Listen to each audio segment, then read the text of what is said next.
where are you? You're here now listening to the North Carolina Native Plant Society. We're a local chapter in the high altitude part of Western North Carolina around the Cashiers area. And our mission is to promote the enjoyment and conservation of North Carolina's native plants and their habitats through education, protection, cultivation, and advocacy. So with that, I'll turn it over to Bill. Nancy, you hear me okay? I can hear you well.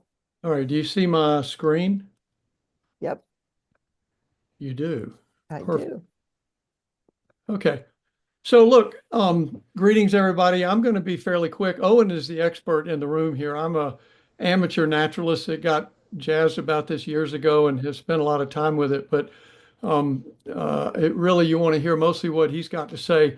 But we recognize some of the folks on the call tonight have probably seen some of the background information, but some maybe have not. And so what I wanted to do is take a few quick minutes and set the stage and give you the context of how we got to where we are and how Equinox was handed the ball and what an important ball they have to carry. So you'll see why this is called District 4 in just a minute. But basically, to start off, why is there a conservation plan effort happening right now? Most of you are probably aware the Urban Land Institute came to Cashier several years ago, spent a year studying this area. And at the end of it all, they talked about infrastructure, they talked about affordable housing and all kinds of things. But they clearly made the point that their number one recommendation above anything else was we had to create a conservation plan for this area. They were very clear that if we didn't, the chances were that things were going to fall apart. They focused, of course, on our mountain beauty and water and air and all those things, but they stressed that none of this is going to stay intact by itself. And managing under the current development pressures is going to require a lot of effort. They did call out directly, taking a careful look at our codes and zoning issues. They also pointed out multiple major benefits of doing this, besides the ecological things that most of us on this call will be well aware of. And those include, major economic benefits, a lot related to our agriculture and family farms, jobs, recreation, and even public health. And the health implications of doing this are really positive. At the end of the day, it's not about just tree hugging. It's much bigger than that. And it's felt to be really critical for the future of this area. These are a couple of points. Most of this group is well aware of this, but the bottom in yellow is a quote from the ULS study that special is why people come here, but it's not going to stay this way by accident. And of course, if you look at all these parameters about our rainfall, our biodiversity, our variety of fish and mussels and crayfish and number of endemic plants, it's known to be an exceptional area that we are, fortunate to live in. Doug Tallamy talks about the little things that run the world, and there's been a lot of science going on in the last decade or two, just talking about the decline in insect populations and what that means as sort of a canary in the coal mine about what's going on. And if you look at evidence like some of the birdcast data, here we are right here in the Southern Alps. This is one of the highest migration corridors for all the nocturnal animals and particularly birds that are migrating when they're in season. Of course, if there's no insects for the birds, this is a big issue. But we are stewards of one of the most critical areas in the entire United States for migration. For people that don't really care that much about birds or about ecology, if you're just worried about roasting to death, y'all are very familiar with this kind of data from NOAA. But if you look at, any normal summer, the southern quadrant of the United States, basically you just cut off the southern quarter of our country, and you look at these criteria for extreme caution or danger, there's virtually nowhere to go in the southeastern US that's not in big trouble. There's this tiny little finger right here that is, of course, the Southern Alps. And if you zoom in on this area where we are, even that little finger is fragmenting and is at some risk. And so, as we all know, we're not immune to these changes. And this is part of what's driving in-migration of people wanting to come here, like most of us on this call that probably were not born native here. And so, we have a double duty as stewards and guests in this area to try to help manage it. If you don't care about the public health issues or the birds or the insects, people certainly care about the financial implications. And this is, of course, the data that was generated related to the fly fishing trail for Western North Carolina, of which Jackson County is the heart of that trail. Basically, the entire watershed that runs through Jackson County is responsible for the vast majority of that $1.38 billion a year that is driven through the trout fishing industry and everything that comes around that. So really, whether you're talking to someone that's worried about the money behind it or the insects or the ecology, there's a lot of reasons that this matters a great deal. This is the last sort of priority slide. For some of you haven't seen this, this was a study that was published in Ecology a few years ago. And what they did was they went and assessed biodiversity and priority for conservation across in the entire United States. Now, the numbers you see in black here are their numbers. And the number one area in the entire United States to be focused on for conservation is right where we're sitting.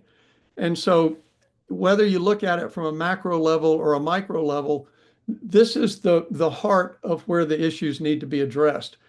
And so, as ULI pointed out, a long-range conservation plan is going to set the stage for all other efforts. I want to emphasize that, to preserve our community, the character and the heritage, and of course, the ecology of this region. And they drilled down another level. They were not shy about it. They specifically called out open spaces, stream buffers, natural heritage areas, stands of trees, terminal vistas, view sheds, etc. All of that was specified as areas we need to dig into. Now, that study was put out in 2022. And as Nancy said, a number of us have been fooling with this now for, over 2 years to get it to where we are today. And just quickly, so you understand, when we first began this, Gary Wine from the Highlands Cashers Land Trust was a foundational part of this as well. We started just with practical considerations. The ones in white here, watersheds, managed areas, and connectivity were the obvious low-hanging fruit that we wanted to start looking at. And as you see in the bottom, we had to pay attention to what was under county control. We decided early on in this game that if it required state or federal action, that was out of our league and it was too big a fish to fry. So we were going to focus on things the county had some control over and the county was interested in dealing with. At the same time, the considerations that are in kind of yellow, orange color there, private public rights, incentives versus regulations, infrastructure needs, and areas like we have many areas in Jackson County that are unincorporated. All of these are things that have to go in the sausage machine when we start thinking about it practically. Now, on my screen, the map to the right, can you all see the thing at the top right that's the map of the county? For me, it's blocked out by some of the people on the picture, but it doesn't matter.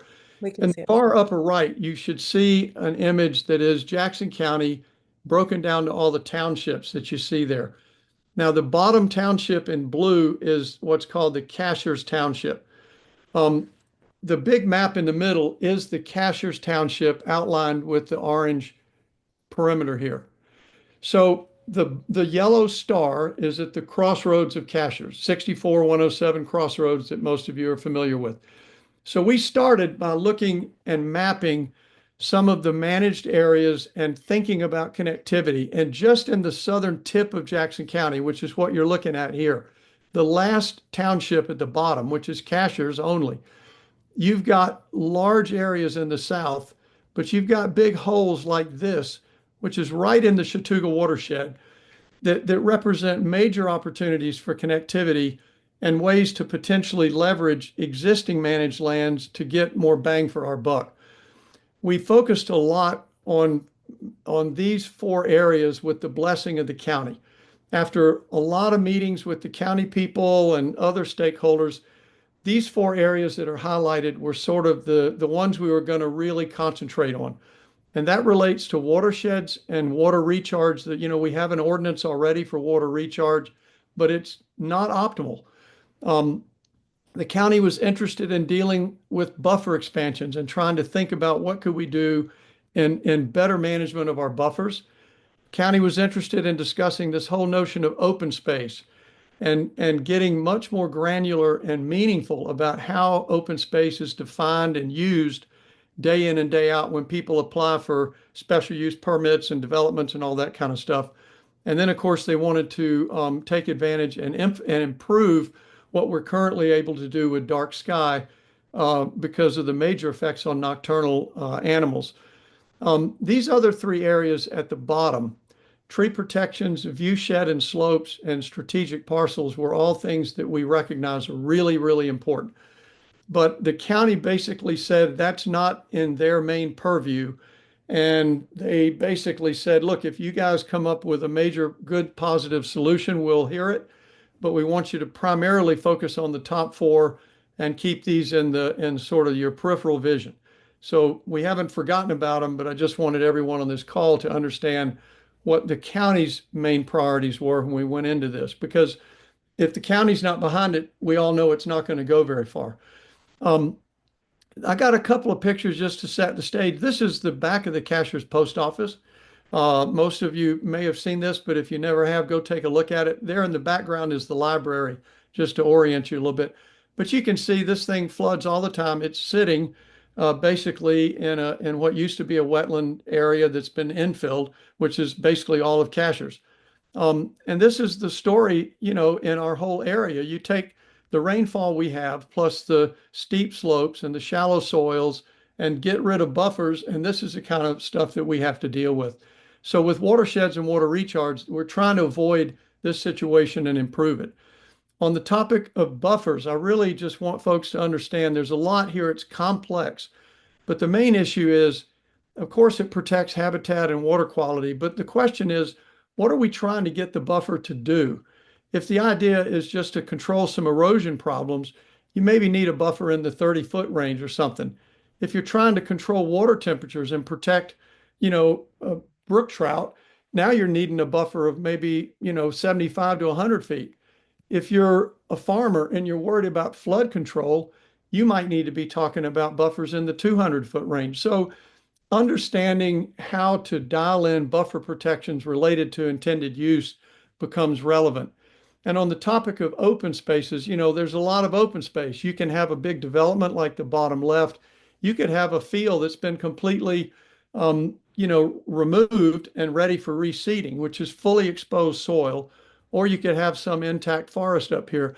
Those open spaces are not ecologically equivalent. And throwing that on top of steep slopes, we need to get a better handle on how to better manage this combination of different types of open spaces that are required. And then, of course, dark sky. Y'all are very familiar with what's happened just since the 50s to now.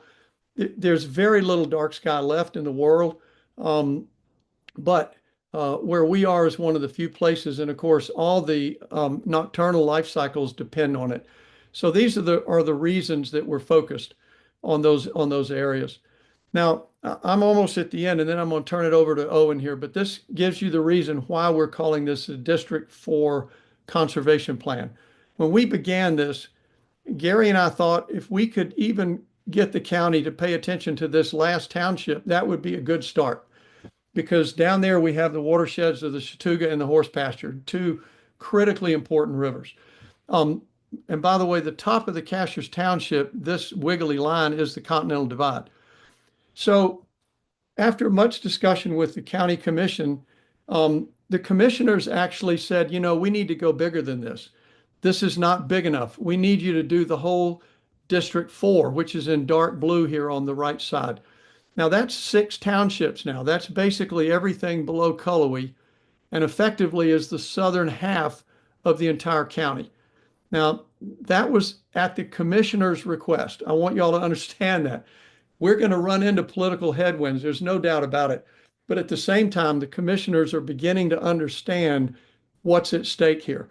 And so when they asked us to do that, of course, we could have given them a big hug because That now brings in the Tuckasegee. And so now we're talking about, and the red line here, I guess you figure that out. That red line is outlining District 4. So now what we're talking about is the three critical watersheds virtually in the southeastern United States, to be honest. And so the opportunity in front of us to do things better than what we do today is really, really enormous. Um, so we landed after a year and a half of work with the county. We got funding secured. Equinox was selected to actually be the professionals and the group that's going to formally write the plan for the county. I want to commend and thank Mountain True. Many of you may know them as well. Mountain True stepped up to be our fiscal agent. I mean, this began as a bunch of concerned citizens and people who love this area. We're not a LLC. We're not a 501c3. We're just people like you on the phone trying to get stuff done. And so Mountain True became the fiscal agent. Equinox is the actual driver now of the plan.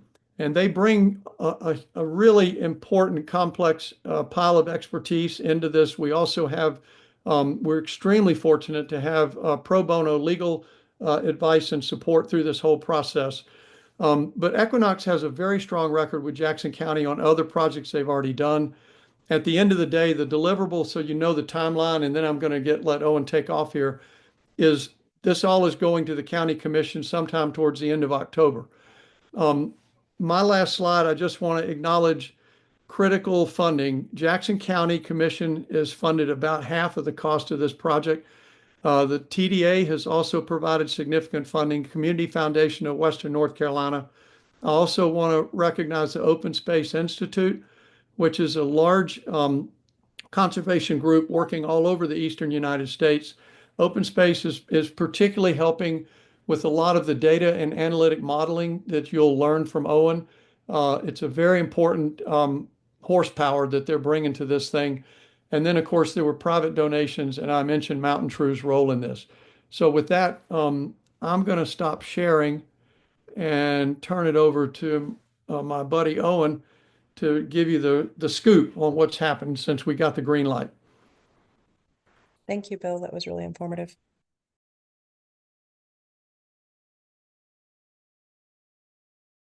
Can folks see my screen? Yes. It took a second. Can you see it now? Looks good. Great. Awesome. I'm going to move this little bar around here. Well, Bill, thank you so much. That was a great lead in. Bill has been, a champion of this process of Jackson County, of Equinox, our company, and he helped lay the foundation along with many other members to bring this to where it is today. And so, thank you so much, Bill, for what you've done. Thanks for the introduction. I'll give you a little more than what you got, just a little background on me. I'm Owen Carson. I am the senior ecologist and botanist at Equinox. Equinox is, well, we're a very, very diverse environmental consulting firm. I sometimes hate to use that term because it's people get the wrong idea about what that might mean, but we are a team of ecologists, land planners, designers, landscape architects, recreation planners, and we work together to help build community. We help foster resilience through ecological design, sustainable stormwater design, and we focus a lot on conservation-based pursuits.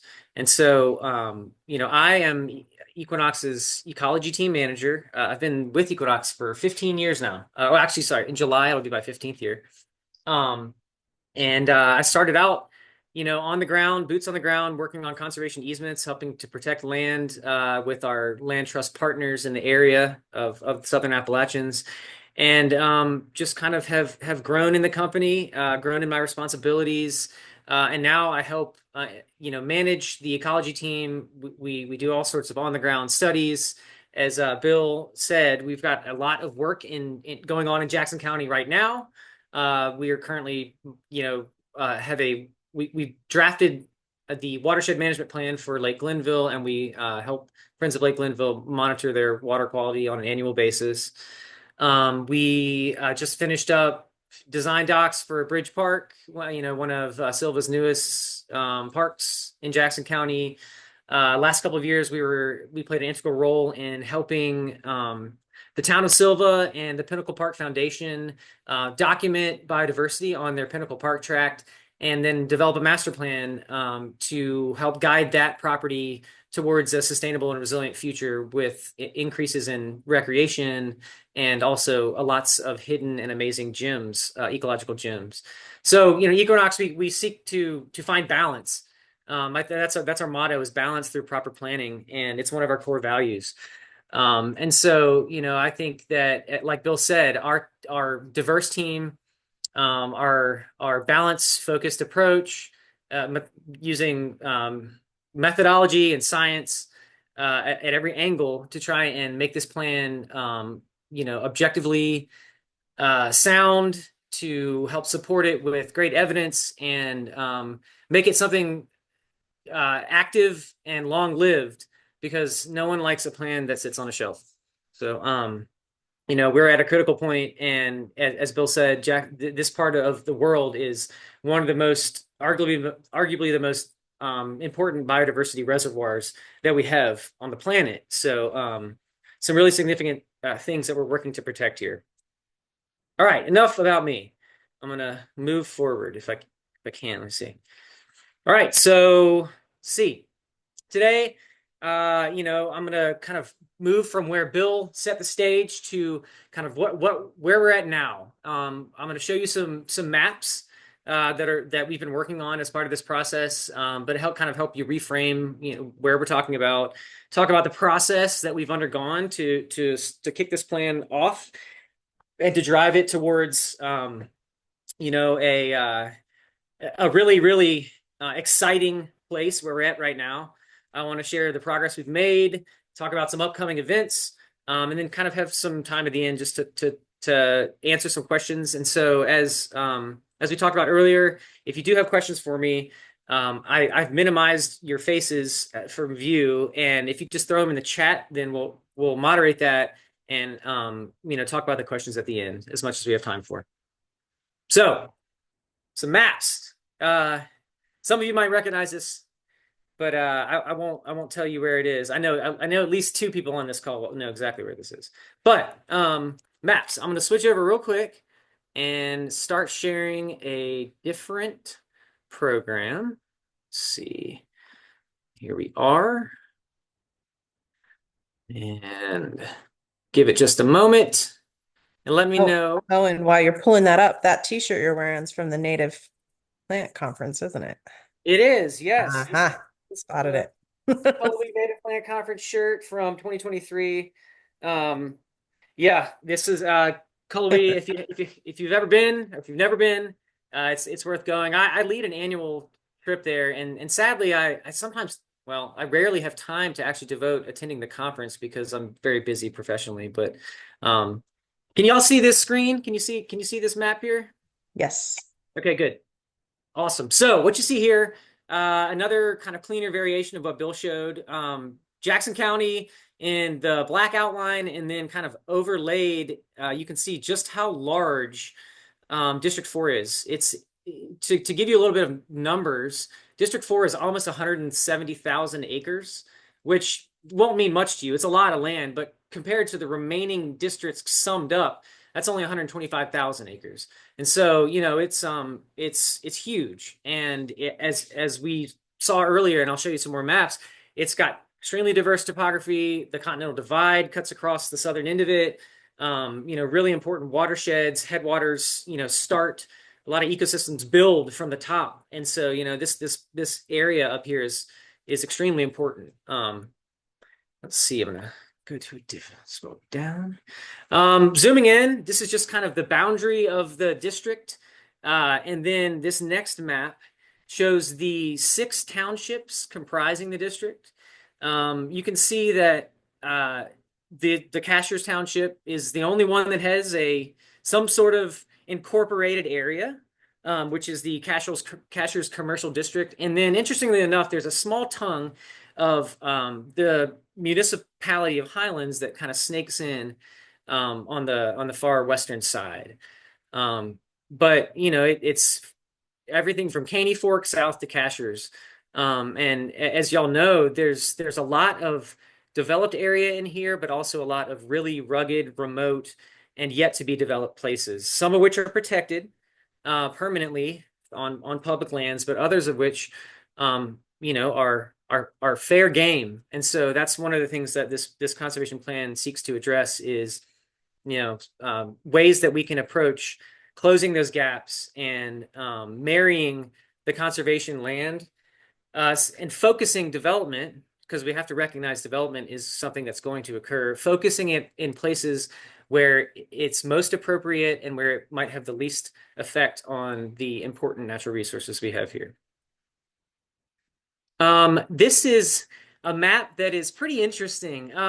One of and I'll talk about how we form things, but this map just kind of shows existing farmlands in the district. And I know that there are a lot of farmlands here, and I know that each one of you is looking at this map, scratching your head, thinking, I know that there are more farms than this, but this is currently the status of protected farmlands in the district. That tells a story that we'll talk a little bit more about later. Some watersheds. These are showing the 12-digit hydrologic unit code watersheds, which are kind of just like little sub watersheds draining off of the landscape. And it's neat to look at it displayed this way because it shows you kind of the diversity of where these places begin, where they drain through and to, and of course the continental divide here, which does extend beyond here. Just there actually isn't great data for the line of the continental divide. So anyhow, it's things drain southward, into the Atlantic here through the upper drainages south of Cashers, and then north of the divide, things are flowing ultimately, into the Tuck and all the way through, ultimately flowing out into the Gulf. And so, that divide is an important, geologic topographic boundary that we're lucky to have in the district, and an important talking point when we talk about watershed protection. This map here just kind of gives you a little bit of flavor of the natural areas and the managed areas. So areas in green hatched are lands that are protected permanently. So that's important. You can see there's large, vast expanses, but also, as Bill noted earlier, some really large gaps in between where, this plan hopes to drill down and point towards opportunities where, partners in conservation can focus on maybe closing those gaps. Natural areas are areas that are of ecological significance of some sort. They're created by or defined by the North Carolina Natural Heritage Program. And they represent areas where biologists have been, and there are known important resources. They're scaled from general all the way up to exceptional, and the overlay is covering some of that. But there's a fairly large area of the area of the natural areas within the district. A large proportion are considered exceptional. So it's pointing towards that high rate of endemism, the high collections of rare species and rare habitats that we find here in this area. Some of the wildest places you can imagine in the district, are home to some of the most rarest and most important ecological elements. And this map is reflecting, areas where there are important elements that have been protected, and then the disparity between are these areas that aren't overlain by a hatch, and those are pointing at areas where biologists know there are important resources and they are yet to be protected. So again, these maps are kind of cornerstone as we build towards a process of strategically targeting some lands for conservation as part of this plan. I've also got this is an interesting biodiversity and wildlife habitat assessment map.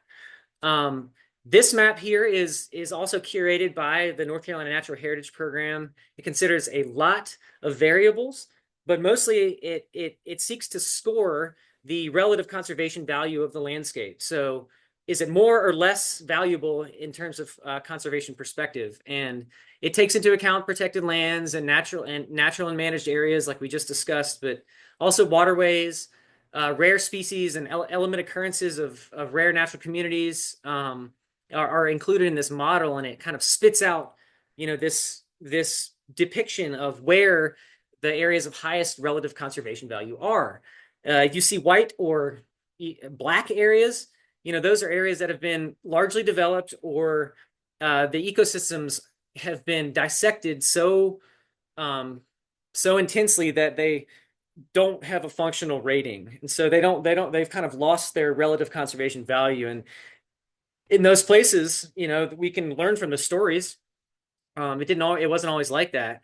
And so, we're seeking to minimize the shift of relative conservation value, to unrated, and we're trying to promote connecting areas that are higher rated. And so this map and this information is helpful in setting that scene.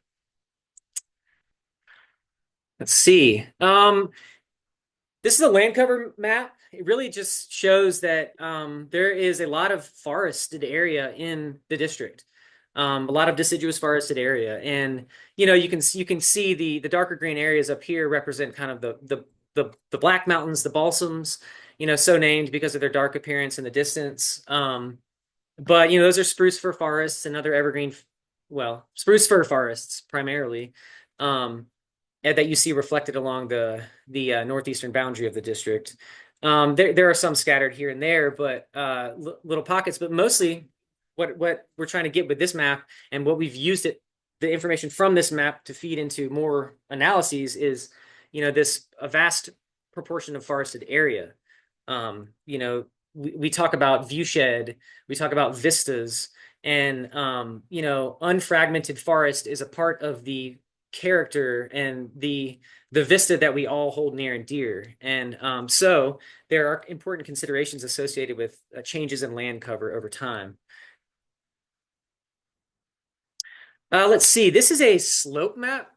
And this just kind of shows you just how damn steep it is here. The darker you are on this map, the steeper you are. And so you can see areas like around Cashiers, or in the very bottom of the valley, where we've got flat slopes. You and I both know that that's where people have developed their communities, in these areas that are the most hospitable. Indigenous peoples chose those long before colonial people did, and settlers did. And so we've got very little flat area in the northern part of the district, and a fair proportion of flat-ish area in the southern. And so if you kind of squint, you can see the southern half has less degree of slope than the northern half. And we know that if you look at the land cover map previous, these areas that have low slopes are also where there's the most development, high intensity and medium intensity. They're the areas where relative conservation value is lower. So, I'm trying to center my cursor over that. So I'm picking Cashiers here because ULI was the origin of all this, and ULI focused on Cashiers, and which has experienced the brunt of this, kind of seemingly never-ending wave of development. And so, as we look at all these maps, kind of, as we run through them, the pattern should start to emerge. There's special things to protect here, and there's a lot of pressure. We're going to look at a couple maps later, but right now I'm going to stop this and shift it back to the presentation. Let's see.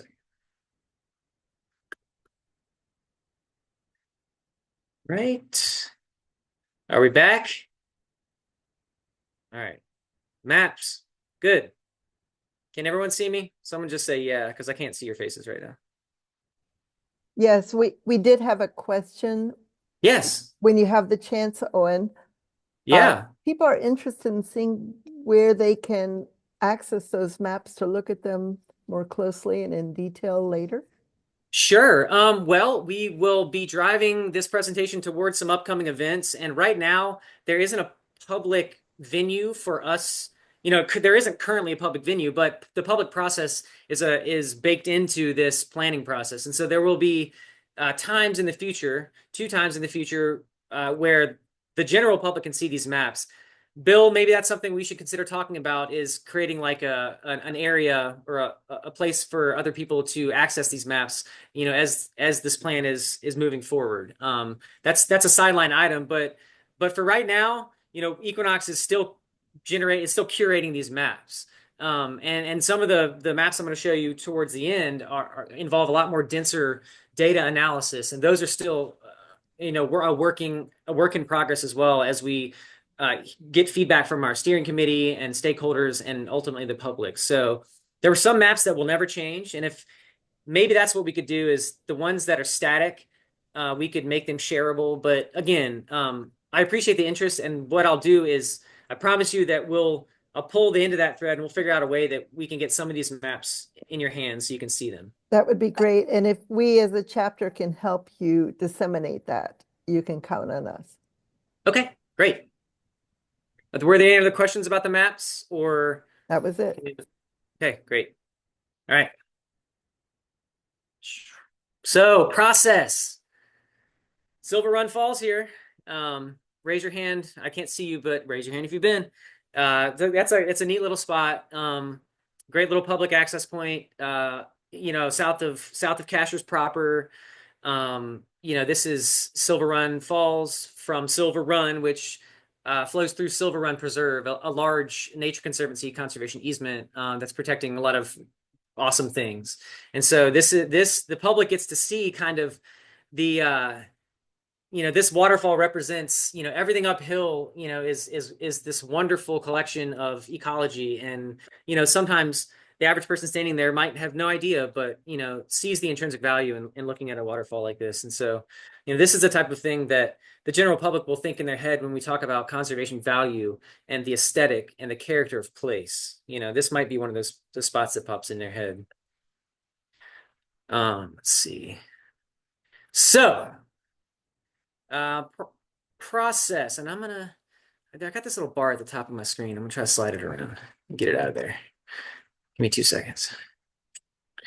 Hide video panel. Boom. Okay, good. So, quick run of the project schedule. As Bill said, we're gonna end up delivering this final conservation plan to the commissioners in October of this year. But we have come a long way, and this schedule actually doesn't reflect the many more months that Equinox was involved prior to this, and then the years that Bill and others like Highlands Cashers Land Trust and other Cashers Planning Council, other integral members have been putting in the work. So this is just a little snippet in time, but as Bill said, we're carrying the ball across the finish line. And so we started back in September. We began working on these tasks, discovery, which is essentially kind of like getting to know people, forming the organizational structure of the planning effort, having kickoffs, that sort of thing. And then moving through, inventory and assessment of conservation resources, which involves looking at ordinances, desktop analysis and all these GIS-based analysis and map making. We're conducting case studies, looking at other communities that are similar to the district, be they in the region or not. And I'll talk about that later. It's not necessarily apples to apples with something as unique as this conservation planning effort. Not a lot of them exist out there. Then we've also got this massive stakeholder and public engagement process that we are in the heat of right now. But all this will boil down to, the end tasks of developing, recommendations, conservation priorities, best practices, policy recommendations, and then actually cranking this thing into a physical document that can live in the house of the commissioners and hopefully be used often. We want it to become dog-eared, in the commission. So right now, I just kind of highlighted where we're at, and we're, like I said, we're getting into the thick of things, and I'll talk about that. But first, a little bit about how we work. As Bill said, Mountain True is the fiscal agent, and for those of you who have, Callie Moore is the representative from Mountain True, and she is absolutely wonderful. If you never met her, she's awesome. As a human being and also as a conservation advocate, she just is a boss. So she helped gather the reins there and make this happen from the fiscal perspective, and helped to coordinate funding sources. And so, we've got a lot of different people contributing to this plan. Commissioners are halfway invested, and all these other groups who know the importance of this effort have chipped in, private donors, you name it. And so we've got this overarching steering committee that is driving the effort. They're the decision-making body.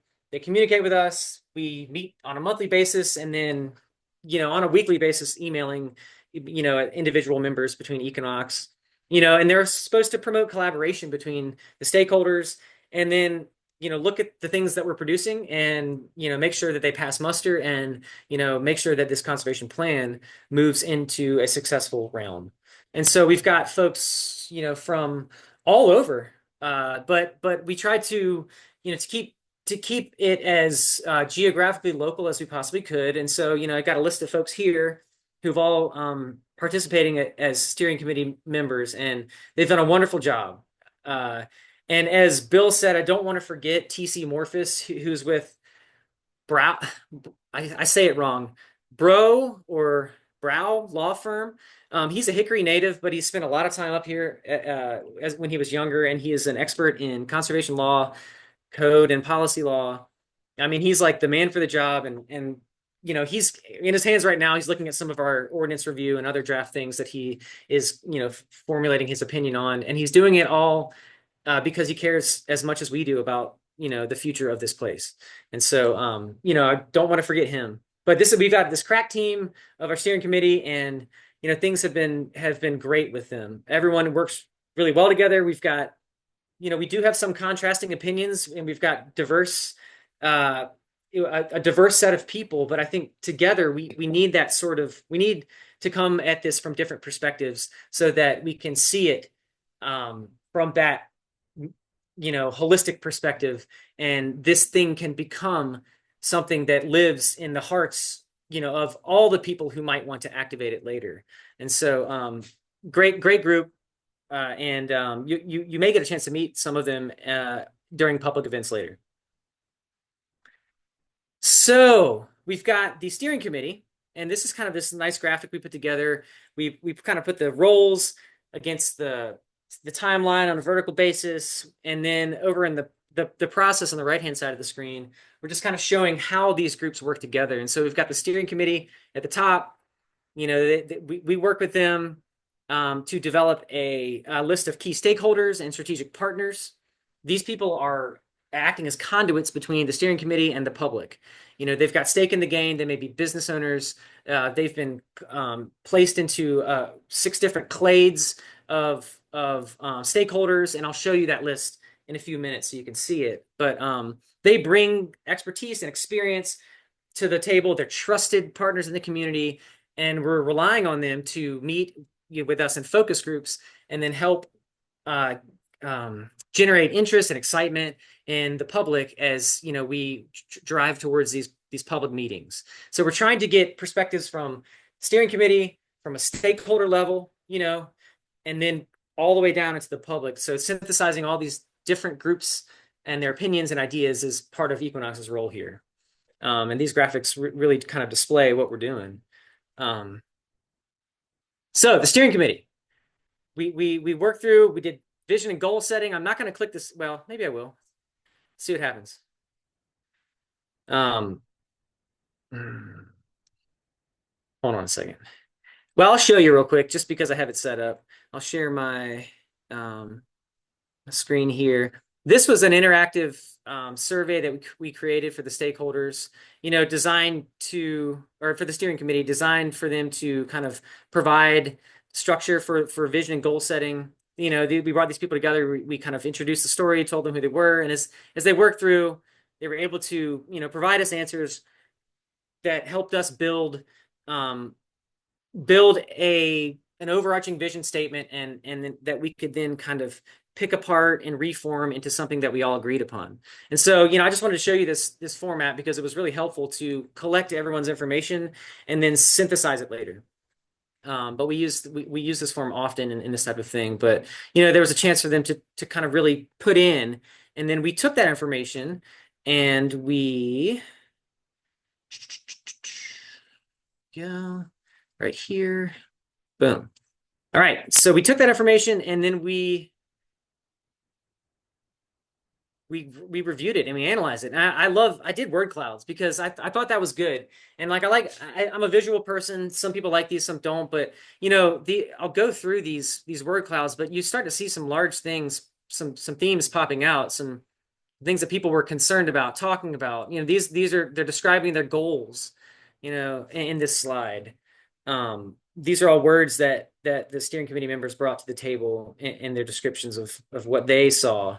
These are, ask them about allowed uses, within these conservation areas. We talked about development restrictions, and so you can start to see kind of like patterns of things, and these were helpful in really kind of driving towards a draft vision statement. And this was the, like I said, 9 people contributing information. It's difficult to synthesize, and we got too wordy at first. This is an iterative process, and so working with the steering committee, moving back and forth, we massaged it into this final vision. And I'll read it. I don't normally do this, but the conservation plan is an authoritative blueprint to make responsible land use decisions that conserve and enhance the biodiverse mountainous landscape, forests, streams, rivers, farms, wetlands, and wildlife in the face of ever-increasing development pressure and climate challenges. Implementing the strategies and best practices in this plan allows for a balance between development and land conservation that sustains our unique ecology, rural character, and heritage for generations to come. So this is what it will be. This is what the steering committee foresees it as. And, this collective vision helped drive us towards some collective goals. And again, I wouldn't normally do this, but I'll read these out loud for those of you who might not be able to see the screen well. The goals are to protect natural and agricultural resources by conserving and sustaining ecologically sensitive areas, farms, working lands, landscape integrity, and natural vistas. To promote economic growth for farmers in the community by prioritizing farmland preservation. To protect the natural and beneficial functions of watersheds. To advance resilient development and open space strategies to adapt to future climate impacts.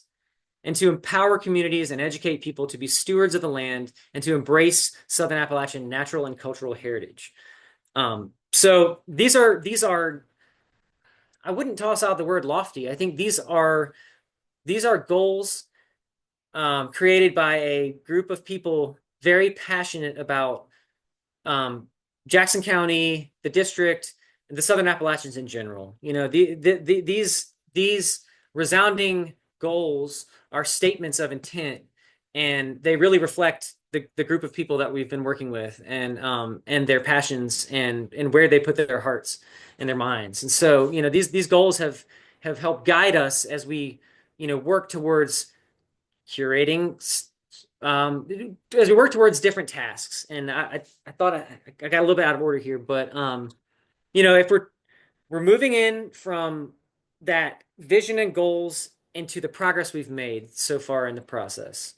And so again, looking at this schedule, things like ordinance review and summary, as I said, our draft is in the hands of TC Morphers now looking at it, but really, we took the time to pour through any existing ordinance or regulation in any sort of regulated district or area in District 4, and compiled it and kind of scaled it in an organized fashion. And the idea is to state and review what we currently have in the books. And I think the overarching message that we've seen so far is that there are a lot of decent ordinances in Jackson County. There are a lot of really good ones focused on some of the conservation themes and the goals that we talked about. However, there may be some challenges associated with them. And so as this conservation plan moves forward and we engage local government groups and we talk more about existing ordinances and language, we're not looking to rewrite ordinances or rewrite code. We're looking for improvements in these existing ordinances where we can create or incentivize or bake in conservation and promote that theme. And so one of the things that could be enforcement. We've heard early on that there are a lot of ordinances that seem to be out there, and maybe there's an issue with enforcement. And so that's something that can be looked at as a recommendation as part of this plan. But there are a fair bit of regulated areas across the district, as you can see here. We've also are in the middle of a case study review. I believe a draft is close to being complete and will be ready for the steering committee to review. But like I said, it's interesting. There are a lot of places that recognize that the natural character is important to who they are as a place. And they value that, and they have some sort of organized process to state their intention and develop an action plan to try and preserve that character. But there's not a lot of examples of the conservation planning work, the specific deep dive that we're doing here. So it's not apples to apples. I said this the other day. It's like we've got an apple, and then out there's a piece of a peel there, and a stem over here, and some seeds here, and like there's little awesome things that communities have done that we can point to, but there aren't whole communities that have done one conservation plan that we can say, man, this is what we're shooting for. And so building this kind of menu of options from these various places, we've been looking at destination stewardship plans, resilience plans, conservation district plans. I mean, there's there's management, which is a whole different term. It implies that work will be done. Sometimes, conservation can be affected, through not managing things. But all these aspects we've looked at to try and build a profile of where we want to go with this. And again, there's not an apple to an apple here. And so this has been kind of a very interesting process to undergo. Here's an example right here is Fairfax County Park Authority, a natural resource management plan. And this document guides actual on the ground, boots on the ground actions. And, so an example of something that we found, they're actually, for this specific one, their process of structuring and forming goals and who they pulled in was something that we really liked. And so, we've pulled that piece into our case study to glean and to maybe emulate here. Again, going back to the timeline, we are hot and heavy in the key stakeholder process. So I talked about the steering committee, overarching decision-making body, and now we have been tasked as a steering committee with building a list. And originally we were shooting for 36 key stakeholders, which is a lot of stakeholders. And we actually ended up with 34. So this is like a quick cross section. I know some of you that are on this list are here today, which is great. But you may at a quick glance recognize some of these folks, but this list began with 65 names and was slowly whittled down as steering committee members assigned the role of being like a point of contact with folks they thought would be good stakeholders, and then really just being doggedly pursuing them and telling them what the intent was, what the vision and goals were, and why their participation in this process would be integral to the success of the plan. And we were actually able to almost maximize the amount of stakeholders that we wanted, which is great. It's diverse, and you'll see here that they've been divided into these, different sectors here. And what we're doing now is we've begun scheduling focus group sessions. So all these folks will participate in a guided focus group discussion. They will answer questions beforehand. We'll collect that information so that we can, keep it in the record that goes along with this plan and refer back to it. But we'll ask them to come together in those focus groups and engage and talk about different aspects of their focus group and why it's important, what their conservation priorities are, what people on the ground are telling them. We're squeezing the stone for critical information that we can bake into the next steps of, okay, how do we feed some of this information into our mapping effort? How do we take what we heard from them and help that with the structure of the public survey? Who are some key public members that we need to connect with? So these focus group discussions that will be happening at the end of this month, one starting next week, there will be a place for these people to come together and hear each other, speak their mind, and we as consultants will be able to listen to them and record their voices and include their input into this conservation planning process. We've released this little flyer for folks and just kind of gives them a flavor of what to expect as we move towards those meetings. So I'm going to go back to maps too. And because I talked a little bit about the static maps that I showed you, those are a lot of kind of information of what's here and now. And they didn't involve any sort of analysis or interpolation, but these next maps do, and they're really important because part of what's critical to our effort is developing a suitability analysis for both conservation and for development. And so we've taken a lot of factors, geospatial-based factors. We've worked with Open Space Institute, as Bill said, who is a powerhouse in the geospatial analysis world, and we've developed a series of maps that are ongoing. And these are iterative maps that we will be kind of feeding information from stakeholders and from the public to kind of hone in. And let me share my screen again. Quick question, Owen, while you're Yeah. getting your screen up. Actually, two Mhm. quick questions. Just to understand, one confusion is the difference between farms and working lands. What's a working land, just to clarify? So working lands are lands that may be in some form of successional management, and so they're not classified as farms. They may not be have like a farm ID or be registered, with the Farm Service. But they are areas where people are working their lands for a product, for a living.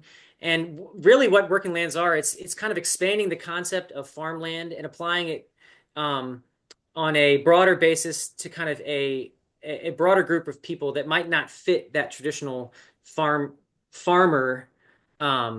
label. And there is one of our strategic partners, Working Lands Trust, will be participating in a focus group, and their goal since their inception, I think it was like 5 or 6 years ago, has been to close the gap on those lands that are working, that are natural, that do not need to be developed, but that maybe don't qualify for farmlands. And so it's kind of creating a new class of conservation land and making it important. That's really interesting. And then the other question is about enforcement. When you talk about enforcement, Mhm. How is that implemented? Like at what level? The county level.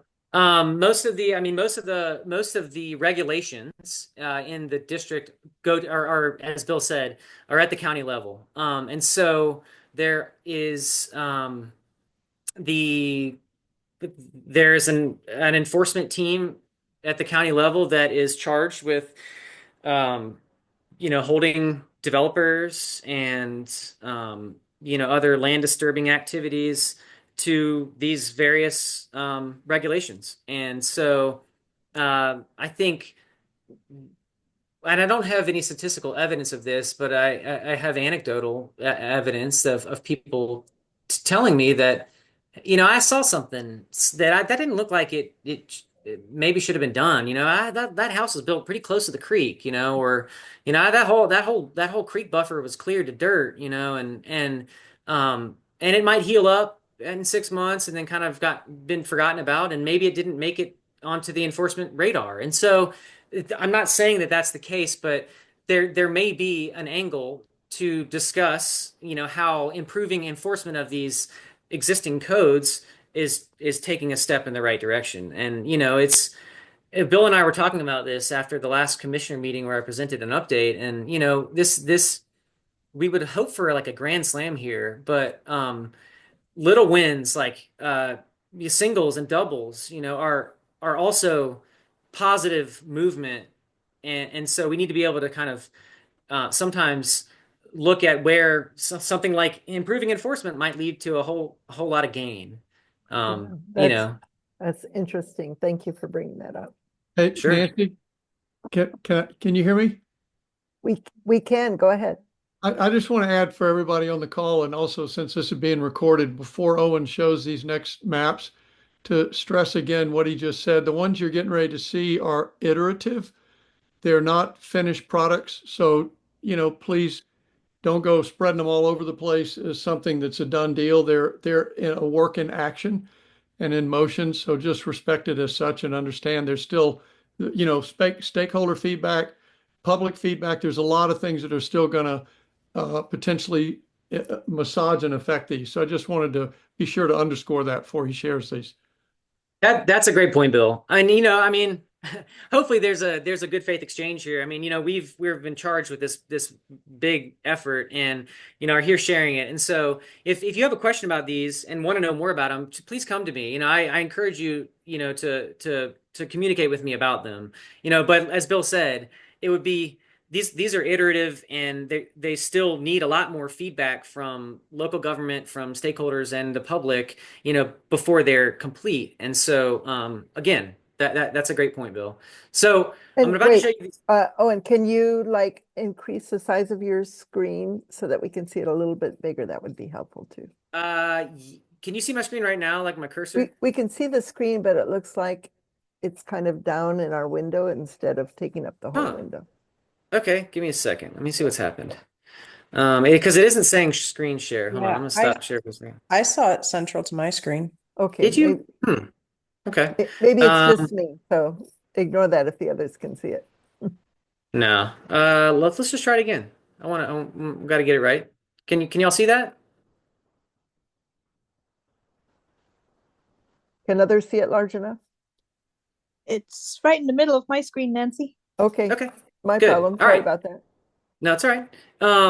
Okay, so thanks for letting me know. It's hard for me to monitor all those things going on. So the first map you see here is the draft development suitability assessment. And so what this is including, in a nutshell, is in the upper left-hand corner, is it's putting parameters on percent slope, flood potential data, so floodplain related data, prime and important agricultural soils, and existing conserved land with buffers. And so all these things are you see reflected in this analysis. And so what it's showing is based on those objective factors that have been weighted against each other in a way that is too complicated to explain right now, but is also how we manipulate these models based on input we hear from people and entities. This is showing the greener areas are more suitable for development from an objective data analysis perspective. And so feeding this all in and pulling the lever,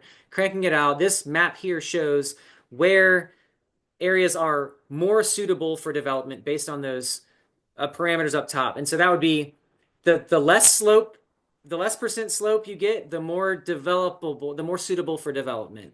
The farther you are away from a regulated flood zone, the more suitable for development.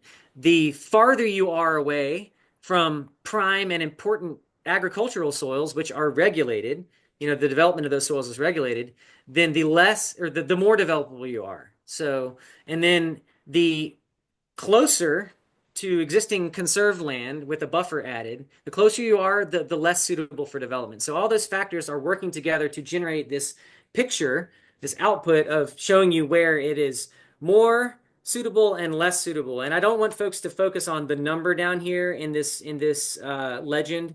That is purely like spat out from the scaling process. It has no relation to like a percent, or anything like that. It's just that's attached to that scale bar. What I really want you to focus on is that color exchange here.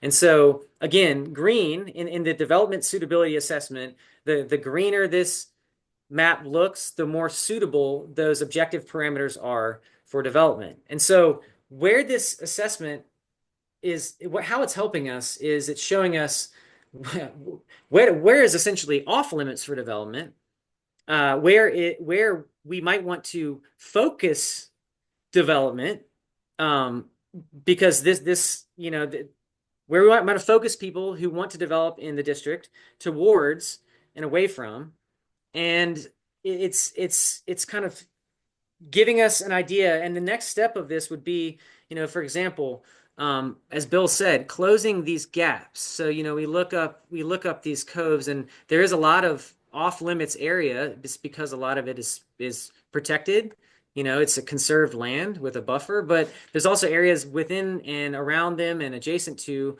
that aren't. And so this map will be helpful in driving the next part of the process as we look at strategic parcels, both for development and for conservation. So we're trying to drive people with like interests towards the most priority areas.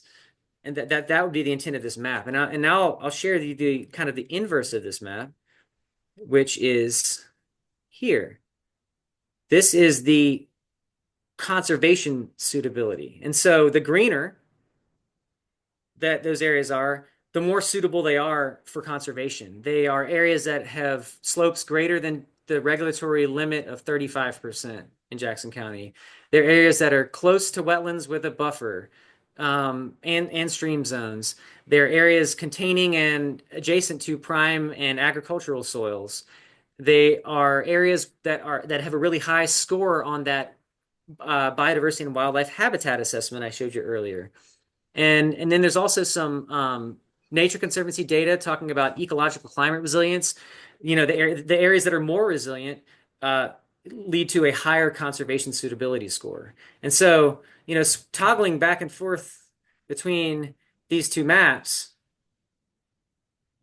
they're not direct inverses of each other, but they're two different ways of looking at this. And we tried to scale this on one map, but we realized after talking with the steering committee that there were too many factors involved.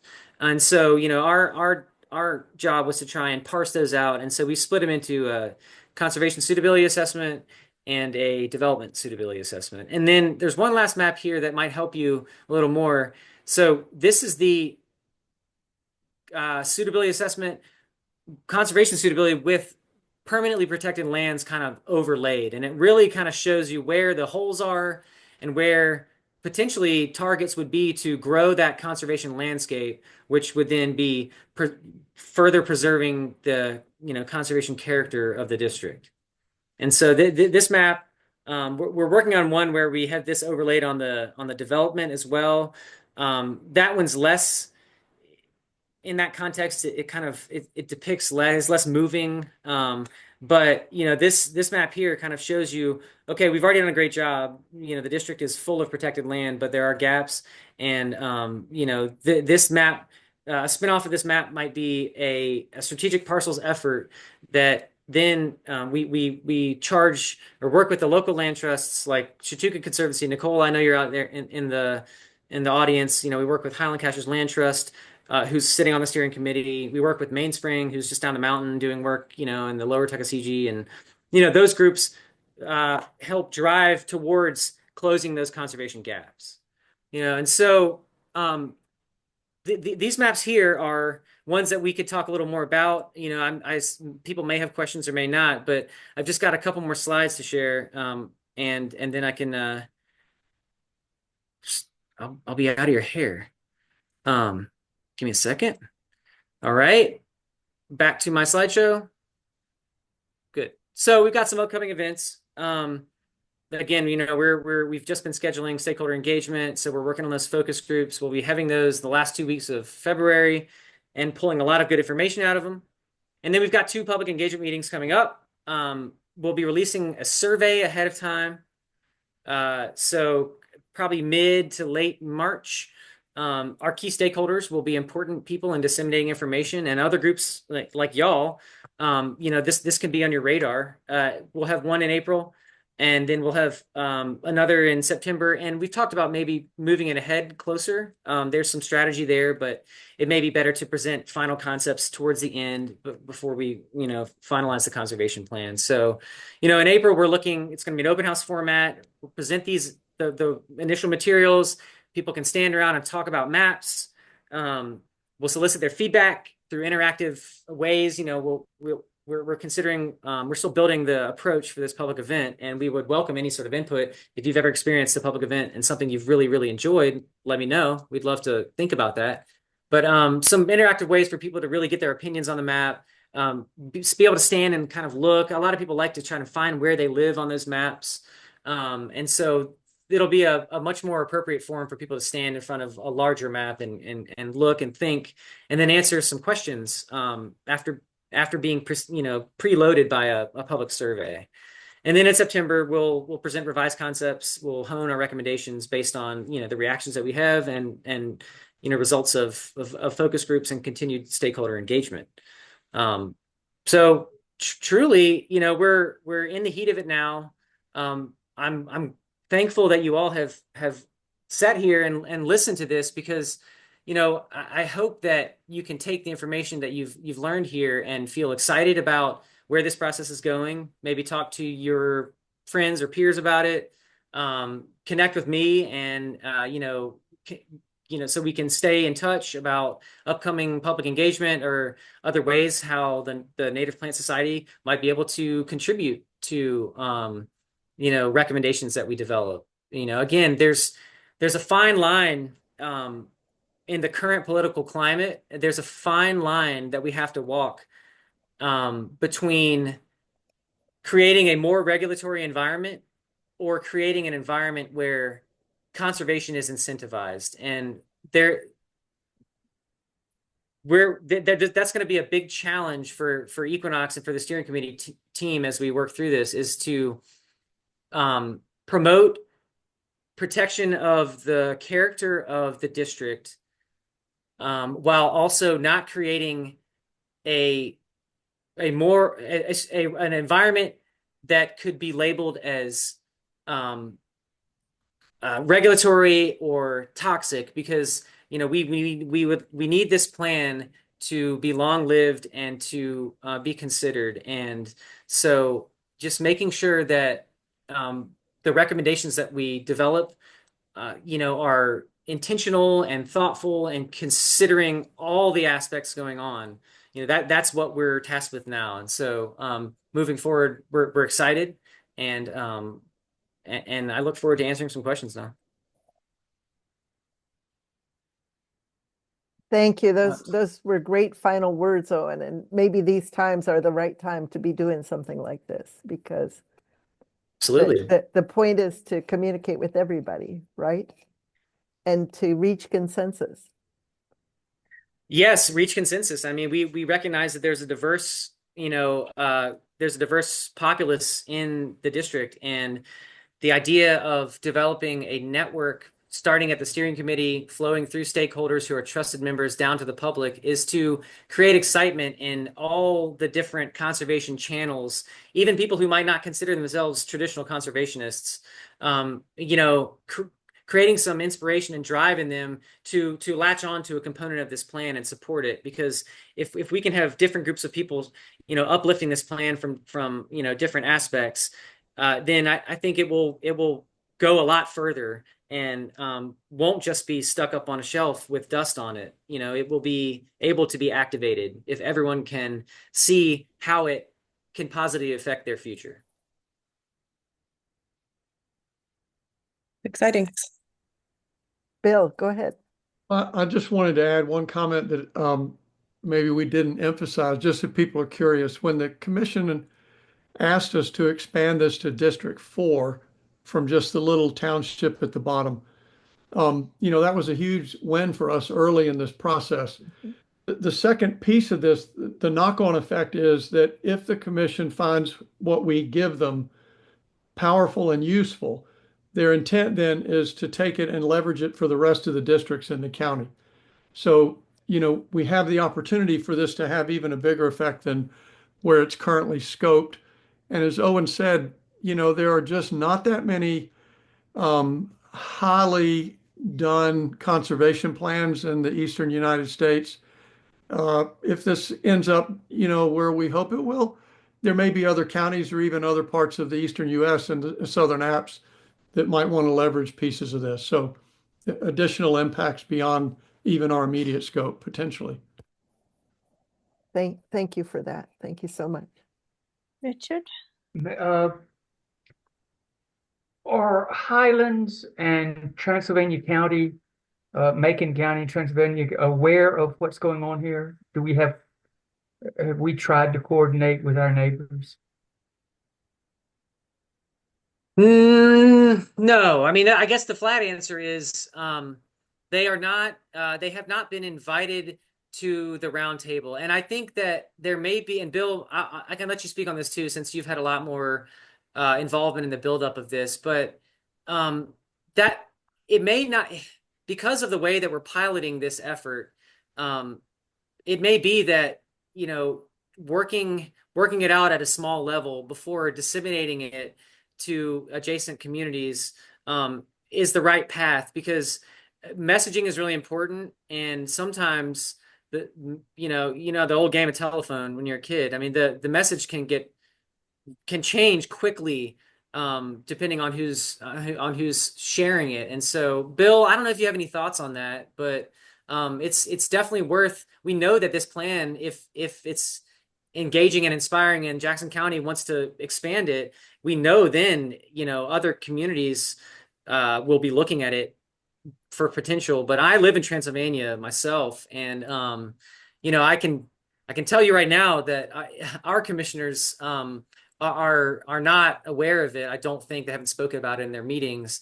And there's also, again, the changing and differing political climates. And right now Transylvania's is such that this thing would look like this plan might scream regulation to them. And in our county alone, it kind of reflects the way the district is in Jackson County. Like, we have 55% public land, and so the commissioners see that as 45% remaining tax base.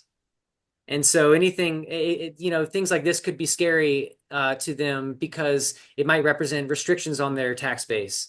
And so that's what I was talking about, the way that this messaging is. And, there may be legal things, moving around, under new administrations, where local governments could be really limited on changing zoning regulations, and it could be kicked back to the state. So there's a lot of things that we also have to kind of consider that are whirling around in the midst of this planning effort. Thank you. The only thing I would add, it's a great question, Richard, and there's nothing about this that is in the spirit of exclusivity at all. But I do think part of the reason from the commissioners, one part of it was the funding. Who's going to pay for it? So that funding immediately constrained this to a county-wide project. The idea of getting a whole nother county commission involved in, all that was, but the other piece was each of the counties has their own commissions, and they have their own county regulated policies. Not all of them match up. So I got the feeling from the commission's perspective, their biggest concern was, how big a bite can we take that's going to be meaningful, but is not so big that we can't actually manage it. And I think when we start thinking about things like code and ordinance review as an example, to do that in Jackson County alone is a massive lift. If we had to do it in Macon and Jackson and Transylvania, we might get so lost or diluted in the overlaps and inconsistencies that we'd never go anywhere. So I think it was as much about a scale thing as anything, if that's helpful. Thanks. I think a point that's being brought up, the chat's getting really interesting here, is, that Mountain True is actually, and Mainspring are involved beyond cashiers or in Jackson County. And so maybe through those partners, it can be taken to the other counties. And another thing that people are excited about is defining working land as more than just a farm. Because when you're in the mountains and you have a forest, there are a lot of different ways of thinking about productive land. So, Yeah, that's a great point. And I want to be clear, farmland preservation refers to farmland like your traditional row crop field or cattle farm, but it also applies to forest land, working forest land, timberland, or even forest land that is in a non-timber commercial use, such as forest products, forest medicinals. There's mushroom cultivation. There's a lot of ways to be a farmer these days, and so farmland is all encompassing of those situations. And then working lands are kind of those lands that don't necessarily fit that this entity, Working Lands Trust, is targeting to kind of close the gap.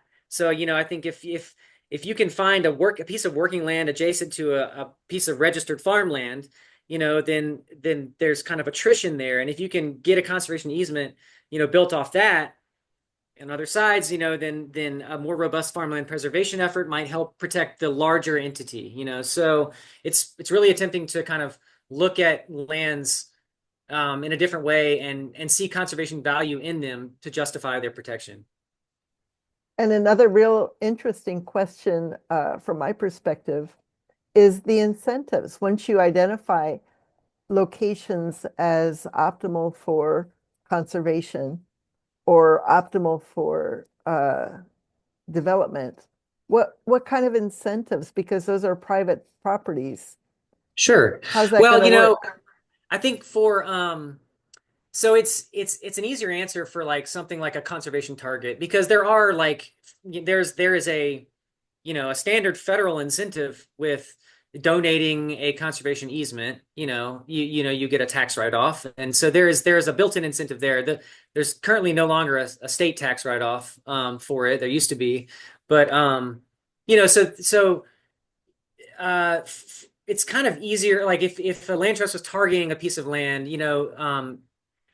then the incentives would be, talking about those, the appraisal process and how the appraisal process could work in your favor in terms of valuating your land against and then donating against that value. So that's kind of a nutshell way of looking at that. But for development, that's where we're really getting intrigued, is because we're really looking at how to incentivize smart development, because smart development generally doesn't mean it doesn't necessarily equate with profitable development. There's a lot of things that you can do to value engineer development and increase your returns on it as a developer. And so, we're trying to combat that idea. And if we're kind of having to play on a non-regulatory field, the game becomes incentivizing. And we've looked at some other communities and heard some feedback.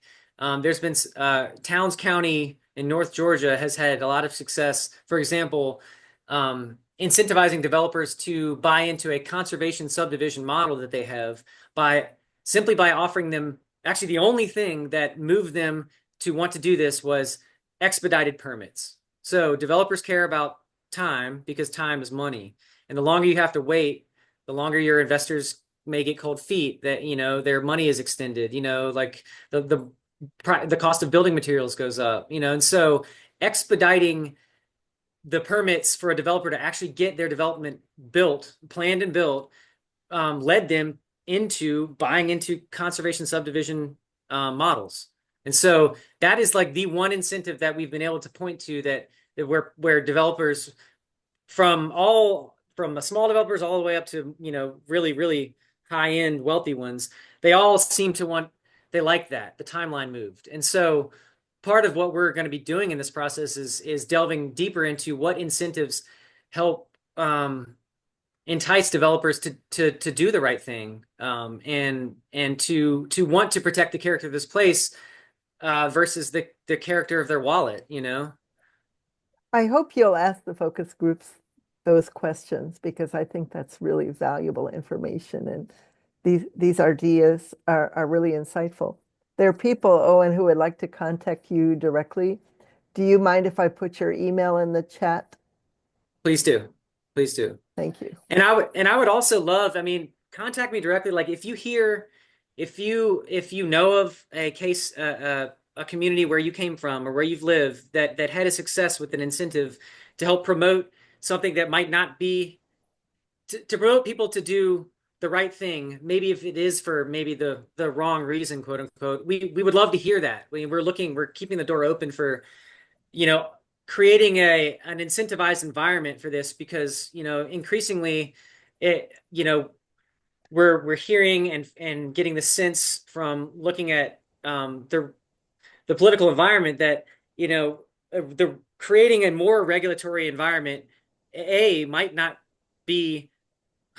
become hard to do that legally, and B, we would rather try and wrap people into the fold, and so and connect with them on a point that they then might want to move their stance a little bit towards where we both want to be.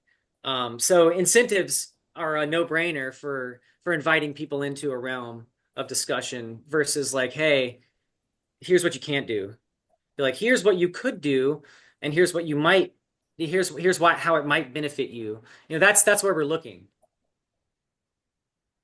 That's great. Okay, I'm watching the time, and I want to make sure we have time to thank you and Bill for sharing this cutting edge information and keeping us informed when you bring people together in April and then later in the year. We're really excited about watching what happens from this and using it to think about native plants and how what we do are protecting the native plants. So thank you so much.